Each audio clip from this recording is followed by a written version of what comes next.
I think it's finally time that we talk about Tales of the Shire, because after finishing it, I have some thoughts.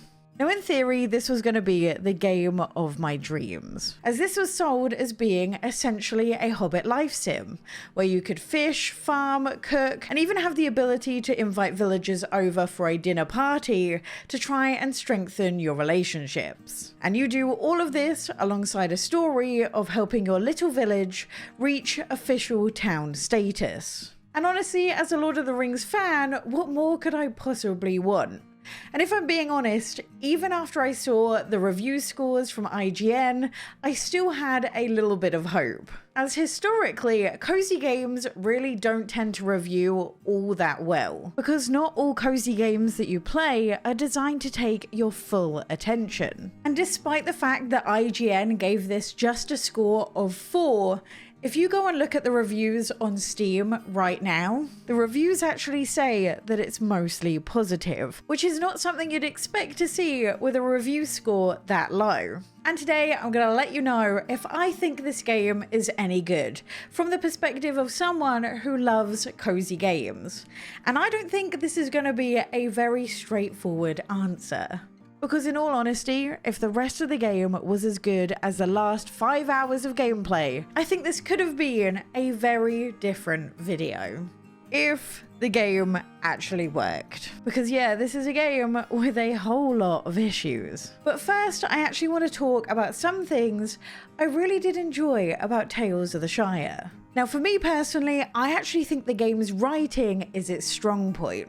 Now, this game takes place in between the events of The Hobbit and the Lord of the Rings trilogy. And throughout the game, you'll see so many names and references to both of these series, which as a Lord of the Rings fan, I absolutely loved. And despite my love for farming and life sims, one thing they normally miss is a good overall story. And I feel like Tales of the Shire actually did have a pretty decent story.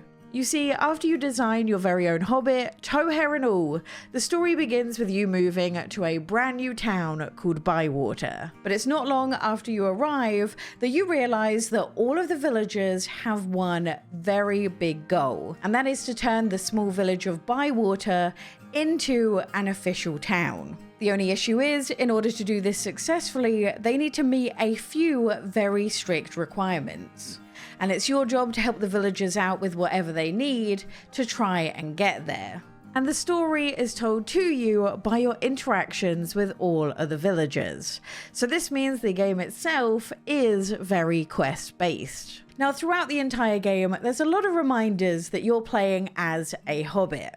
And one of my favorite is the fact that in order for you to make friends and increase your friendship with the other hobbits, you need to throw a dinner party. But you see, a good dinner party is only as good as its planning. So the first thing you need to do is send out the invitations. And you get to pick not only which hobbits you want to invite, but also where you want to host your dinner party, as there's a series of different venues that you can use and unlock throughout the game.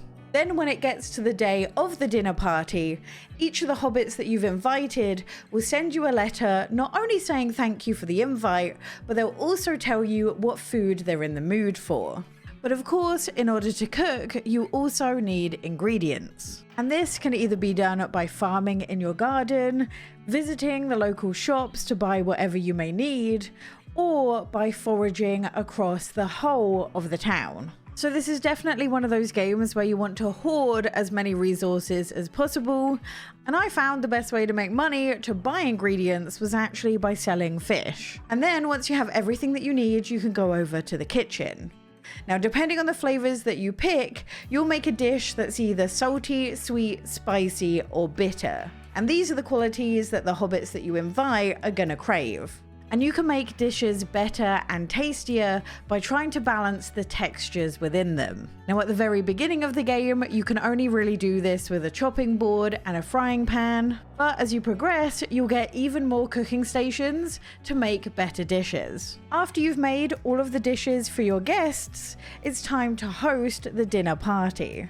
And this is where you present them with the dish, but you can also decorate the table as well if you want to. And these hobbits are very brutal.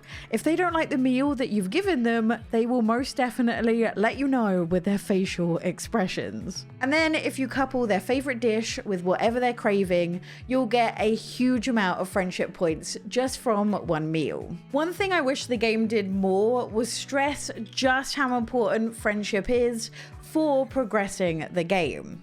And honestly, if you want to get the most out of Tales of the Shire, you probably want to be throwing as many dinner parties as possible, because leveling up your friendships is actually incredibly important, as not only do they give you items and recipes whenever you level them up, once you hit milestones with certain villagers, things in your town will begin to be unlocked. So for example, if you hit level 3 friendship with one villager, you'll unlock 3 extra rooms in your house, and you'll finally be able to fix up your house as well. Now, just one thing to bear in mind, if you're expecting every hobbit you come across to be as wonderful and peppy as Samwise Gamgee, you're going to be in for a little bit of a shock, as they most definitely made sure to have each of the hobbits have very distinct personalities.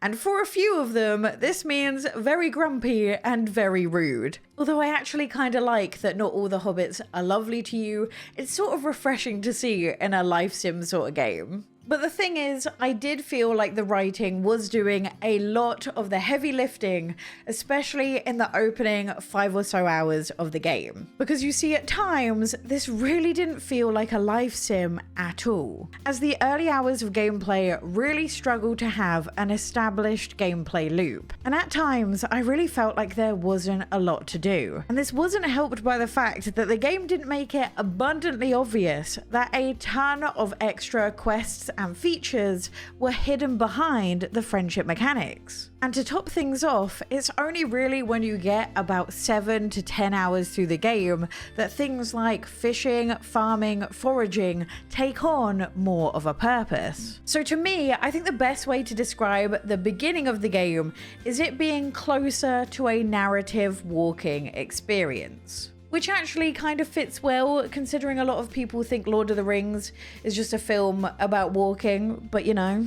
But essentially what I'm trying to say is that a majority of the gameplay will see you walking from one place to another to complete a quest. And while some of these quests can be seen as fetch quests, as it might involve you cooking certain dishes or handing over items, a large majority of the quests are actually just talking to one character and taking the information from that character to another one. And that's it. And if you're wondering, no, there isn't a sprint button. Instead, there's a skip button. And whilst I love how whimsical it is, I would have loved to have been able to move a little bit faster than this at certain points in the game. Now, the one thing you need when you have a game that is so quest heavy is a good navigational system. And Tales of the Shire try to do things a little bit differently, because in this, your direction is dictated by the birds. And the way this works is that the birds either sit on a signpost pointed in the correct direction that you need to go in, or they'll just sit along the path to reassure you that you're going in the right direction. And whilst I will say this is a lot more immersive than having a line on the ground telling you where to go, it's also a lot less functional. And I found myself getting lost so often. Now, this could easily have been made better by the addition of a mini map, but instead I found myself opening up the map constantly. And I especially struggled whenever any of the characters were inside of a building. As even though sometimes the birds would sit on a building that you need to go into, it wasn't all of the time, making things extra tricky. Now, I do want to point out, I am not against a good walking sim. I do actually really like those sort of games. The issue is, I didn't expect it to be such a large part of this game, as I felt like it was marketed as a life sim. There's also no fast travel in this whatsoever, and as I said earlier, no way to sprint either. You just have to enjoy the journey for what it is. But the fact that it is so heavy on the walking side is also where some of the problems start to crop up. Because I really feel like this lacked a lot of the immersion needed to be a good walking sim. You see any person that you pass in the road, if they're not a main character, will say and do nothing. Sometimes, if you're lucky, they might have a dialogue box above their head when you pass them, but more often than not, the character will just stand there, still and lifeless. And the only time you can get them to move is if you run into them. In certain parts of the map, you'll also pass some animals, but you also couldn't pet any of them that you saw. You could sometimes wave at them, but that was about it. And this was the first moment where I sort of thought to myself that maybe this game was made by developers who didn't fully understand what it is to be a good, cozy game. There were also other parts of the game that just felt a little empty. And I think part of that comes from the fact that this is a narrative experience with no voice acting. But what made it feel truly empty was the lack of sound effects as well. Take the dinner parties, for example. Every single time you host them, you get a cute little cutscene. But the only audio you get to hear is just the music. There are no other sounds, no cutlery noises on plates, no generic chatter, absolutely nothing other than a bit of music. Unless you're on the Nintendo Switch and the music bugs out, and then all you get is awkward silence. And I feel like for a game like this to truly work, it needs to be as immersive as possible. Now, other than running, the other main aspect to the game was cooking. And whilst I found the mechanics fun, there were a few things that started to grate on me about the cooking experience. And the big one was inventory management, as this became a little bit of a chore after a while. You see, the main way you get ingredients is by foraging. And a lot of the recipes that you're going to need to cook will need at least 5 ingredients. But the issue is your inventory is pretty small. And that, coupled with the fact that there's no fast travel to get back home and drop it off in your pantry, which thankfully has quite a big storage, made this get a little bit annoying. I also found that sometimes the story itself broke the immersion, and I think that's mostly to do with the fact that there's no real cutscenes. Everything happens as a conversation in either the exact space that you're in, or you get teleported somewhere else to have the conversation. And for a game that's so heavy on the story, I would have liked there to have been a little bit more to some of these cutscenes. But there is one thing I think that is important to say when we talk about Tales of the Shire as a full experience. And that is that the last 5 hours were actually an awful lot of fun. You see, a huge issue this game faced that I didn't realize until the very end was its pacing. Because it turns out there's a lot more to do in the game than just the main storyline quests, if you get far enough. Because not only will you unlock the ability to start doing friendship quests once you reach level 3 or higher with any of the villagers, but you'll also unlock this thing called clubs. And these two things together added so much more to the game. Because not only do friendship quests unlock brand new things in the game, so do club levels. You see, in Tales of the Shire, there are 4 different clubs, and each of them unlock very useful stuff. Like, for example, if you level up the foraging club, you'll get new inventory slots. Leveling up the fishing club allows you to get a brand new rod that unlocks different types of fish that you can catch. The cooking club will give you more utensils that you can use in your kitchen to make better recipes, and the farming club will tidy up your garden and unlock even more space. And the best way to level up each of the clubs is to go and do the specific club missions. And the issue is, all of this stuff is quite easily missed if you think the game is just about the main story. Like, for example, I've seen in my comment section people saying this game would be great if only you could take care of animals.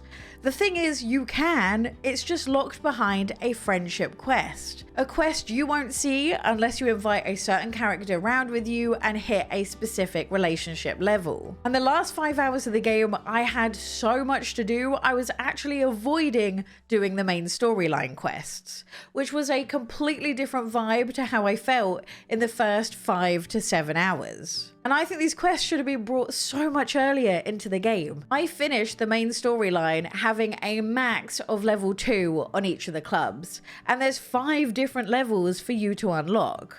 Decorating was also a little bit of a slow burn. You do thankfully get a bunch of flooring and wallpapers to start off with, but the main way you're going to get the bulk of your furniture is again by leveling up your relationships. So if you're really into decorating, it's definitely something you want to look at the mid to late game rather than doing it all early on. And I don't understand why they left all these wonderful mechanics to be found so much later in the game. I also don't feel like they thought out all of the mechanics that they were adding. A good example is how the friendship works.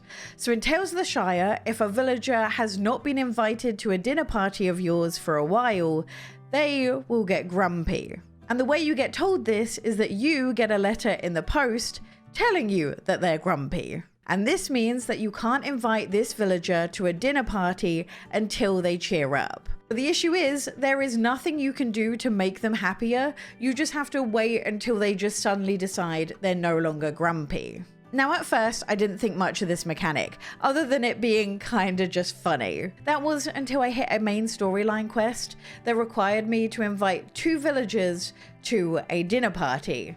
And one of those villagers was grumpy. It took 2 days for the villager to no longer be grumpy. And these 2 days were made worse by the fact that 1, you can't time skip, you can only go to bed when it's evening, and 2, this happened early on in the game, meaning that there was not a whole lot else you could do other than the main storyline quests, making those 2 days feel quite a bit longer.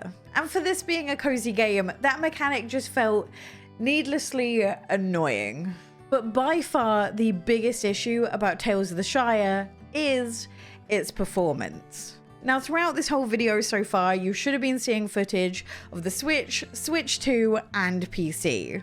And let's be honest, even though I did label them, I'm really not sure the labels were needed. The difference between PC and Nintendo Switch is really obvious. Although I will say that the PC needed some fiddling with in order to get good settings. It's definitely not well optimized. And I'm gonna be honest, I ended up playing the game primarily on PC because it looked so much better. Now the Nintendo Switch gameplay really suffered from some bad frame drops. And whilst I found the daytime gameplay bearable, it was really when the game got dark that I started struggling to see what was going on. And it really felt like all the color went from the scenery as soon as it was no longer broad daylight, which, considering it's 3/5 of your time in the game, was a pretty big hit. The Switch version also has no brightness settings, which I think made things a little bit harder. And although the Switch 2 didn't look any better, it did keep a constant 30 FPS versus the Switch, which did help. I'd also go as far as to say that the Nintendo Switch 2 in handheld looked a little bit worse than the Switch, thanks to its larger 1080p screen. We then also have the camera. Now I do get motion sick and was definitely feeling motion sick at times. I had to go into the camera settings and turn down the sensitivity to give myself a chance, but I definitely felt more motion sick playing on the Switch than I did PC, thanks to the big frame drops. But for a game like this, where you're effectively walking through scenery for most of your time, I think having it look the way it does on the Switch really does take a huge hit on how the gameplay feels. The other thing I want to touch on is how buggy this game is for a full release. I have seen early access games with less bugs than I've experienced in Tales of the Shire. And one thing I haven't seen many people talking about that I experienced is once I hit like the 14-15 hour mark in the game, the bugs seem to get so much worse. Now these bugs varied from them being visual to them flat out ruining the game experience in its entirety. And sometimes you would just have something funny pop up in the screen during a cutscene. Other times, every single time I loaded my save, I was underneath the map and it took me reloading this save another 4 times before I spawned on the right side of the map. I also had a bug that took me 1.5 hours to notice, and that was that all of my crops had glitched and none of them were growing. And this was made even worse by the fact that I needed all these crops for a main storyline quest, so essentially made no progress in the game whatsoever for an hour and a half. So the main question is the game worth it? Even if you can handle a little bit of foot hair? And I think the answer is, at this moment in time, for the price that it is, I don't think so. The story took me just less than 20 hours to complete. And even though there is a little bit of endgame content to be had, I'm not sure how much I want to do that now I've finished the story, and it overall offers very little in the way of replayability. So already you've got an idea for what kind of price point we're looking at versus gameplay. Overall, this game is just badly optimized on all fronts. I have a reasonably powerful PC and I was still struggling to run it at medium settings at times. And the minimum requirements for this game are absolutely wild. I just don't think this looks good on the Nintendo Switch whatsoever, and I don't think it should have been released in the state that it is in right now, especially on a platform that makes it so hard to get refunds. And I personally feel that, unfortunately, for a game that has been delayed so much, it felt rushed. I feel like there was so much more they could have done with this game, with this concept, everything to do with it, that the end product was just not what I was looking for and not what I was hoping for. I think it boils down to the fact that there are a lot of cozy games on the market right now that cost less money and run better than Tales of the Shire. And even though this does have some nods to the Lord of the Rings franchise, I don't think this does the fan service a lot of us were hoping. So even though the game, I think, after playing it the whole way through, isn't nearly as bad as the reviews, it also doesn't feel like a finished game. And even though they are saying that hotfixes are going out and patches might be coming out, at the moment, this is what the state of the game is right now. And right now I say it is not worth the price that they're charging. That's it for me. Let me know your thoughts in the comments down below. And if you want to check out every cozy game coming out in August, click this video here.